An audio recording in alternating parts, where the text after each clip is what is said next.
Mike's Daily Podcast. Episode 1141. Hello, it is Mike Matthews broadcasting from Cafe Anyway, located somewhere in Podcastro Valley, Mont. Today, I don't know what segment we're bringing you today, but I know we're going to hear from Madame Rootabega, Valentino, Bison Bentley. It's going to be a fun time, and I have to tell you about Mike's Daily Podcast. My interesting weekend, and I have to tell you about that I just heard on the radio station that I work for. The host, Mike's Daily Podcast, the talk show host, said, "I can't believe all the mean things they say about Trump. That's crazy. But what the hey, people want to get on the defensive of Trump. I don't have a baby bump, but a friend of mine, Maureen, does. I can't believe my friend Maureen's pregnant." Mike's Daily Podcast. Well, I can believe it. She just got married, and she's in her 30s, and I think she wants to start a family. Good for her. Mike's That's wonderful. Daily So cute. Podcast. I have a funny story about Maureen. Can I share it for you, to you now, for it, to you, whatever the damn preposition is? Back when I was on the country station K-Hay, I was on that for 11 years, starting in 1994. Somewhere in the late 90s, Maureen and her friend Lindsay, because in the 90s, all the teenage girls were named Lindsay. I didn't know if you knew that or not, but now they're all grown-ups, having families. But Maureen came by with Lindsay, both blonde. They came to the station.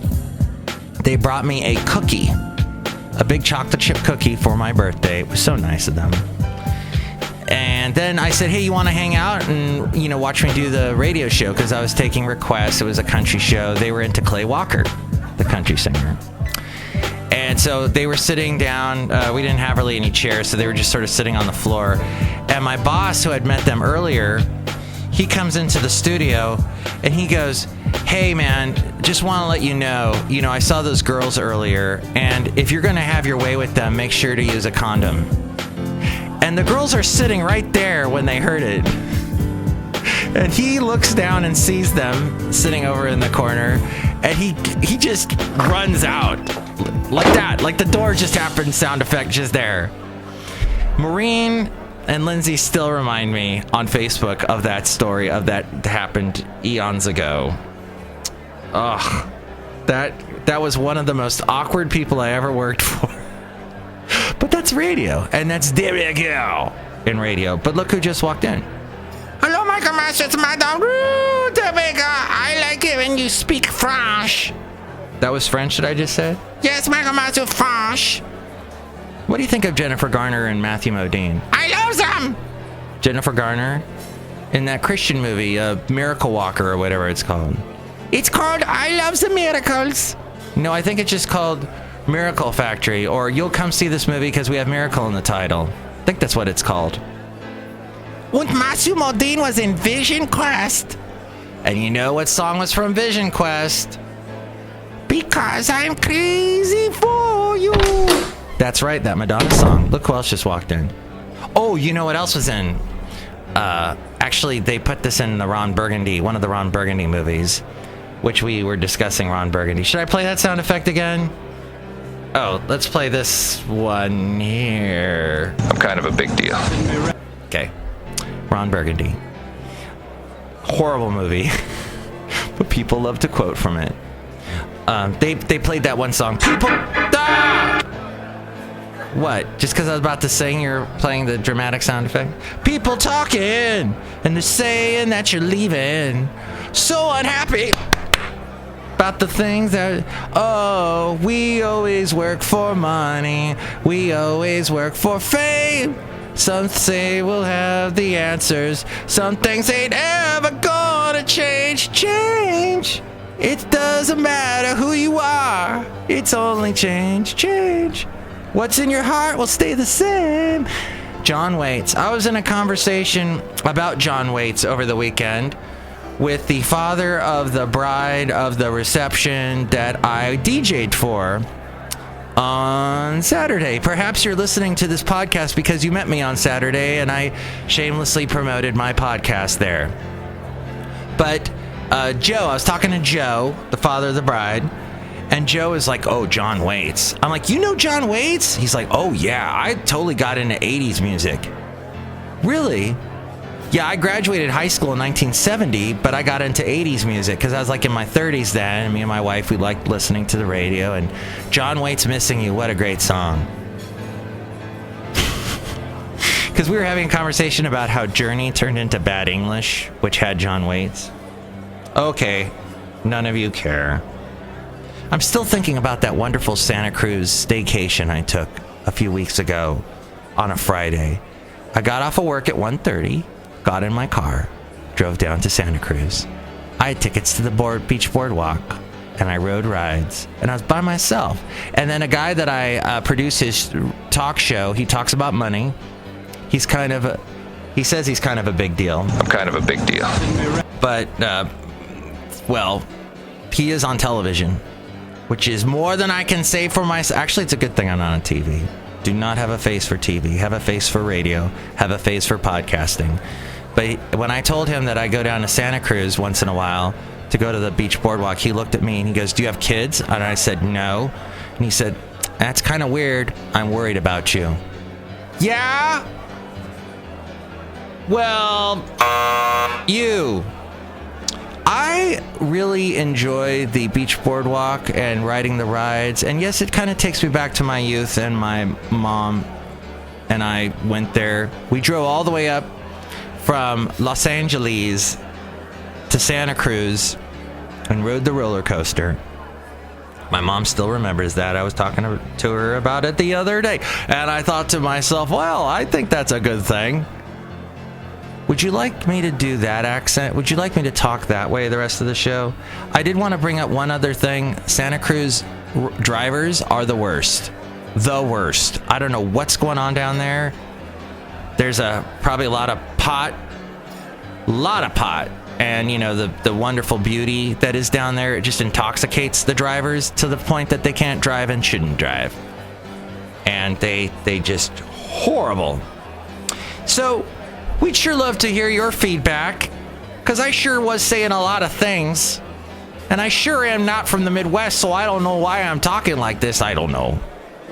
But if you'd like to comment or anything, you can email me, mikesdailypodcast@gmail.com, or leave a comment on the Facebook, Twitter. You can find links to all those places at mikesdailypodcast.com. We read your comments on the section emails from email and your calm and not so comments.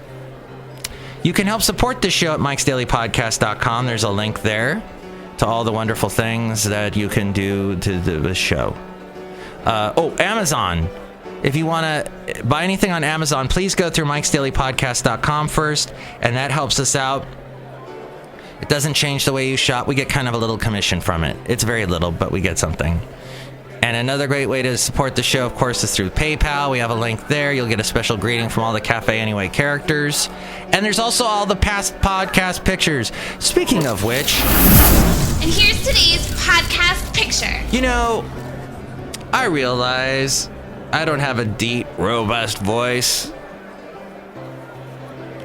Anyway, the podcast picture is of Lake Elizabeth, which is not too far from where I work in Fremont. And there was I was taking a little break and walked over there, and there were sailboats on the water, and it was a hot, hot Fremont day, which we've been having a lot of lately. Lots of hot, hot days. And so I took that picture, and I hope you enjoyed it. It's there at mikesdailypodcast.com. Well, let's see what the segment is that we have right now. The Marko Minute. The Marko Minute.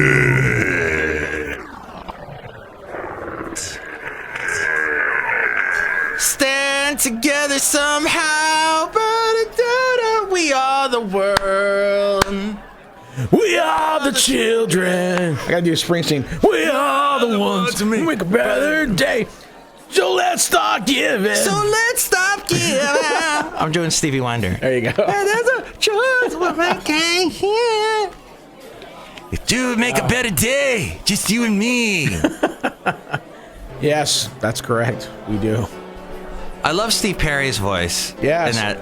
Well, there's a choice we'll make, yeah. Yeah, he was good. They all were good. Did you know they recorded that like right after the American Music Awards or the People's Choice Awards? Yeah. One of those Dick Clark produced shows. Right. And then Quincy Jones got everyone in the back, and like Dan Aykroyd was back there, and all these other people. And Yeah, I was wondering why they had like those guys, like not the non-singers, the actors. I'm like, why are the actors doing this? why? Yeah, Paul Simon, Dionne Warwick. Well, I mean, they were singers. Oh yeah, of course. Billy Joel, Right. Kim Carnes. I remember Kim Carnes, Betty Davis eyes. Yeah, Ah. there was a song she came out with. She actually did some duets with Kenny Rogers. She got on the country charts. Did she? But she had this song called "Sometimes I Feel That I'm Going Crazy in the Night." Da, da, da, da. Oh yeah, I know that one. Do you remember that one? Yeah. Oh, I love that song. I play it on YouTube all the time. There you go. The guy in that video who's got like a beard or something. Right. There was an article about him in Rolling Stone not too long ago about how he is on everything in the 80s. Like he was the studio musician. Everybody grabbed Fleetwood Mac. Everybody that was kind of from that rock, Right. the 70s rock era. He was on everything. I forget his name. I'll look it up right now. You gotta look it up. Yeah. I just stopped the recording when I did that. Oops. Okay, now it's starting it again. All right. Marco's back! Hey! Gosh, it's been a long, long time. It has. In fact, I didn't even see you last week. Yeah, I had the stupid to fill in for Jeremy. Right. I mean Haley or whatever. Haley, Jeremy. It's all the same. It's the same thing. Yeah. And so that took up all my time because I had to be here from noon to 9 at night. And then we had the blackout, That's right. the power outage. That was so much fun. Yeah, you got stuck outside. Yeah, I waited in my vehicle for 5 hours. Oh, It's awesome. I'm sorry. No, that's all right. I got paid for it, so I didn't care.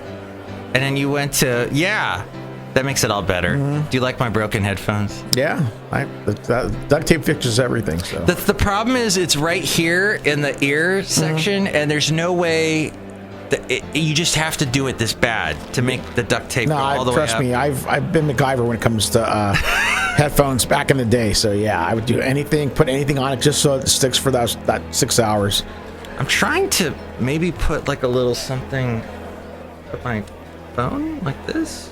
He's actually putting this phone and his headphones on top of his head, just to give you guys a visual. That was a phone on a phone Yes. on a phone. Yeah. Marco, tell me about Weird Al Yankovic. Oh man, that was such a great show. Not this past Sunday, not yesterday Sunday, but the Sunday before that Sunday. Oh. And yeah, he performed at the City National Civic Center, which is basically just the San Jose, Civic Center. And I took my best friend. I was able to score some free tickets to that, and he came on right at 8 o'clock sharp. Did 2 straight hours, no break, and just did an awesome job as he always does. I mean, this guy is so entertaining. He started out the show like he did the last one in San Francisco last year, where he comes out of the dressing room singing "Tacky." That's always his opening song, and he comes in through the crowd, and the crowd goes ape, and it's really fun, man. Because I'm tacky. I know. I don't really know the words, but because I know he's making fun of Pharrell's "Happy" but it's such a great song. Like I like and then the words. What's it called? Word Crimes. That song was awesome. Love that song. That last album was really good. It really was. And he had a lot of original stuff on there that was hilarious. Like I'm the Fame one. Yeah. Too lame to be my connection to being famous or whatever it is. Yeah, he did. He performed a couple of those, but then he went straight to his hits from the 80s and 90s and early 2000s. It's funny because when he started off. Eat It, he did that and a melody of like 3 other songs, all in like this really snappy jazz little improv that him and the rest of the band just got center stage and was doing pretty much everything all like kind of acoustically. It was pretty cool. And he did that, and of course he saved the best for last with the Star Wars, the Yoda, Yoda. The saga begins. Yeah, long time ago. Yeah. Yeah. Now the problem with that song was I listened to the song and then I saw the movie. So he ruined the movie for me because it was all about that Liam Neeson Star Wars movie. And so he told the whole story of that movie. Right. And that song came out before the movie did, so I was, See, I was lucky. I watched the movie first, and then I heard the song. Oh, then you heard... Because then it was like, oh yeah, it was exactly how the movie went. It was clever, though. He was, and then it's cool because at the show, at the merchandise, there was, I don't know if you noticed, but he's actually on the album, on the cover of Mad Magazine. Oh, because he actually he was a guest editor. The first time there was ever a guest editor for Mad Magazine. Oh, really? And so there's they were selling that. It was a special edition, and then they also made a shirt of that, and I bought the shirt. So nice. One of these days you're going to see me sporting the Weird Al shirt. It's him and what's the name of the Mad Magazine guy? The mascot again? Oh, Alfred E. Newman. Alfred E. Newman. So this both of them together, and it has Weird Al where he's pulled out his tooth so he can look like Alfred E. Newman. It's awesome. That's cool. I can't wait to see that shirt. For sure. You wear great shirts. Thank you. I think I do. I try to. Last time you were on, you were talking about what your shirt says today. Oh, yes, that's right. The All-Star game that was in San Diego a couple weeks ago. There's one media colleague that I know. He was able to get, I was able to hook him up with press passes for the Giants-Padres series that happened right after the All-Star game, because remember, I wasn't allowed to be in San Diego that whole week. I only got 2 days, which means I got to miss that series, in fact, because they lost all. But still, I said, because since I wasn't there, I was able to hook up this one guy, and he's like, well, dude, since you hooked me up, I'll buy you an All-Star shirt. I'm like, okay, cool. And I got it in this weekend, and I was like, sporting it today. So, but but last week too, I also went to the MLS All-Star game, because they had that right here in San Jose. It's the Major League Soccer, in case you don't know what MLS stands for. Yeah. Now I remember. Yeah, so San Jose, that built the great Avaya Stadium last year. They actually got the hosted this year because of the new stadium, and it really was awesome. The way the format works is you get all the MLS All-Stars, and then they play a team from Europe. Usually like an EPL team, maybe someone from the Bundesliga, maybe an Italian team. Well, this time they played Arsenal, or as I like to call them, Arsenal, because, hey, in England they pronounce ass arse, right? So if it's Arsenal there, it's got to be Arsenal here in America. So that's what I was calling them throughout the day. That makes sense. Yeah, but Arsenal, they have a really good team, and it was a really competitive game. There was chances left and right between both teams, and then finally the MLS All-Star scored right before halftime. Drogba, who was he's a famous soccer player. You remember he was playing on Chelsea when Chelsea won their European Champions League thing, like, I was 2 or 3 years ago, whenever it was. I mean, I'm not that huge soccer fan as far as what happens over the pond, but I know he's one of the big stars that came over to the MLS, and he scored for them. That was the only goal they got, and they lost 2-1 to Arsenal. And it was a good game, though. They all I got to go down to the locker room, interview a couple of the stars, including Chris Wondolowski from the San Jose Earthquakes, and Kyle Beckerman. I think he plays for Columbus, the MLS. I forget which one, but he's on the national team, U.S. national team. So it was cool seeing those guys. Guys you never really don't get to see too often, and much less get to go and say, hey, so how was the game, and how was your experience here in San Jose, and all that. And that's what I was basically asking those guys who normally don't come around here. I was like, so what'd you think of San Jose? Because they were here for the whole week. They had a whole week of activities. It was really cool. They had a concert last Monday. It was Florida and Bellanova. They played in downtown San Jose. Then they had a cool media mixture that I took full advantage of as far as the free food and the free alcohol. Then they had like a hometown stars game on Wednesday, and then the actual All-Star game was on Thursday. And so I was just having a ball time of my life all last week because of that. So didn't get any sleep, but it was so much fun. Oh my gosh, how tall are they? Are they all short? No, that's not. No, there's a few short guys, but the majority of them are between like 6 foot, and there's a couple 6'5" guys that were on the team. Wow. It just depends. I mean, there's one guy who was about 5'8". This Italian guy, and he's like one of the best MLS players. His name's like Giovanni something or whatever. But he was. It just depends. I mean, the thing is, but you don't really get like really big dudes. They're like all like So if one guy's like 6'2", he's only weighing like maybe 175, 180. Yeah. So these guys are like real thin and built, so. And they got to be able to run. Run exactly. It's all running. Well, and it's really all about mainly just what's the word when you got to run really fast. Stealth. Sprinting. They got to sprinting. They got to be able to sprint like right just on a dime. Like as soon as the ball comes away, boom, they got to be going like 40 miles an hour. And that's the thing about people don't realize about soccer. They think, oh, it's so boring. People are just kicking it around. They're not really moving. But it's not true. You know, you got these guys have to be so fast, just boom right away. That if they're not, then you know, then they don't deserve to be on the field. But soccer is a great game if you watch it and just learn to appreciate it. It's kind of like hockey, you know. So I think of soccer. I think of my OkCupid romance that I had with that girl who was all into the Quakes. And she had a press pass. Really? She said, "Yeah, I write all about the Quakes. I have a blog." And like I saw her blog, and she probably wrote it every 3 months. But somehow she got a press pass, and that's how we were able to go to the Levi Stadium, the first game that was ever had. Back in what was that, 2014, right? That was the first event at Levi's. You were at that. Yeah. Nice. And she had a handicap thing. She had a placard? I think she did, because I know we got into a really close parking spot, or maybe that was because of the press pass. I'm sure that was probably from the press pass, because they always let the press park right up front for the one time I went there. So yeah. I don't know why she had the handicap placard. She's not handicapped. She wasn't handicapped at all. Not really. Sure, it wasn't maybe mentally. Because you know what, mental handicaps are just the same as physical handicaps. Not more. So that was a fun game to watch, because I think at the very end we beat Seattle, like at the last second. Yeah, I remember that. It was like, I think it was 2-1 that game. But yeah, I remember watching it and saying, God, the Levi Stadium looks cool, because no one really seen what the inside looked like until the Quakes played that game. Yeah. Because the Niners game, first preseason game that year, wasn't a thing until like a week and a half later. Oh, okay. So yeah, so that was the very first event at Levi's. It was a San Jose Earthquake soccer game. And, that was cool. It was around, around like 2 years ago. It was about 2 years ago. I would say next week, I think it was. Yeah, it'd be 2 years, I think, next week. And they had fireworks over at Great America while it was going on, so you could watch the fireworks. Right. And the planes land like close by or take off close by, and there was just so much to see. It was an interesting. True. And you got kind of a nice sunset around there that you can see. And right. No, actually, Levi's is nice for, I think, anything but a football game.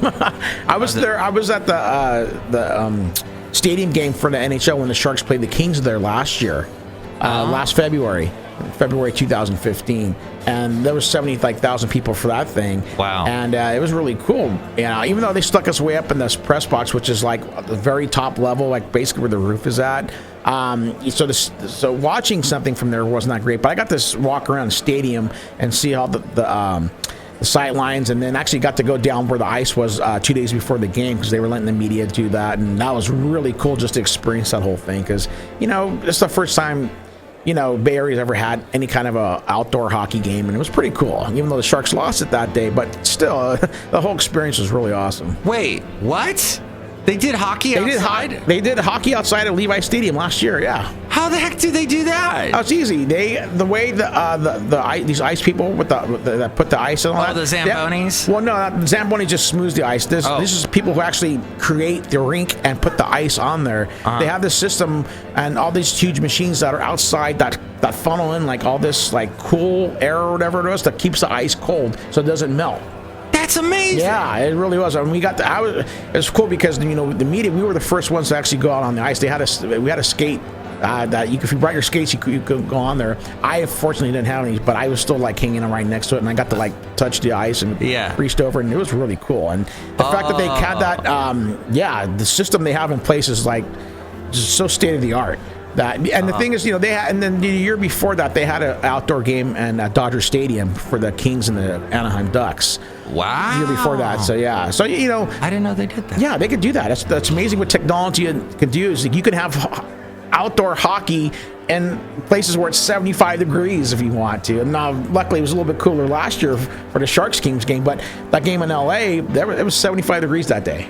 We get, not to brag, we get tickets to Barracuda games because we carry the games on our radio station. Right. So if they ever do an outdoor, that would be awesome to see them play. It would. Because they are connected with the Sharks. So. That's true. Well, there was an outdoor game, I think this past year in Sacramento at Riley's Field. No way. Yeah, I forget who I think it was the Stockton the Calgary Flames affiliate, and then someone other's affiliate. They did an outdoor game there, and because I know a couple friends who live in Sacramento, and they went to the game, and they were posting pictures of it. I was like, dude, I didn't even know about that. I totally would have went up to Sacramento to watch that. It was so cool. See, we can have outdoor hockey games in California. Isn't that amazing? That's why we're the best state ever. Screw you, Canada. Exactly. See, Canada, they need to have it actually be freezing minus 20 degrees for their outdoor games.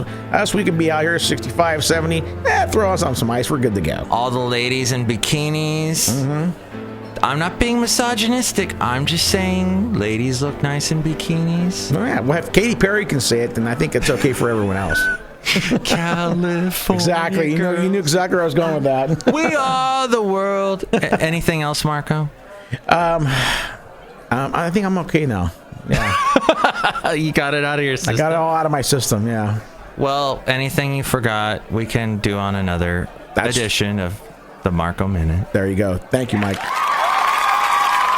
All right, that was an awesome segment. As we go outside of Cafe Anyway, we're bringing Mike's Daily Podcast, somewhere in Podcastro Valley.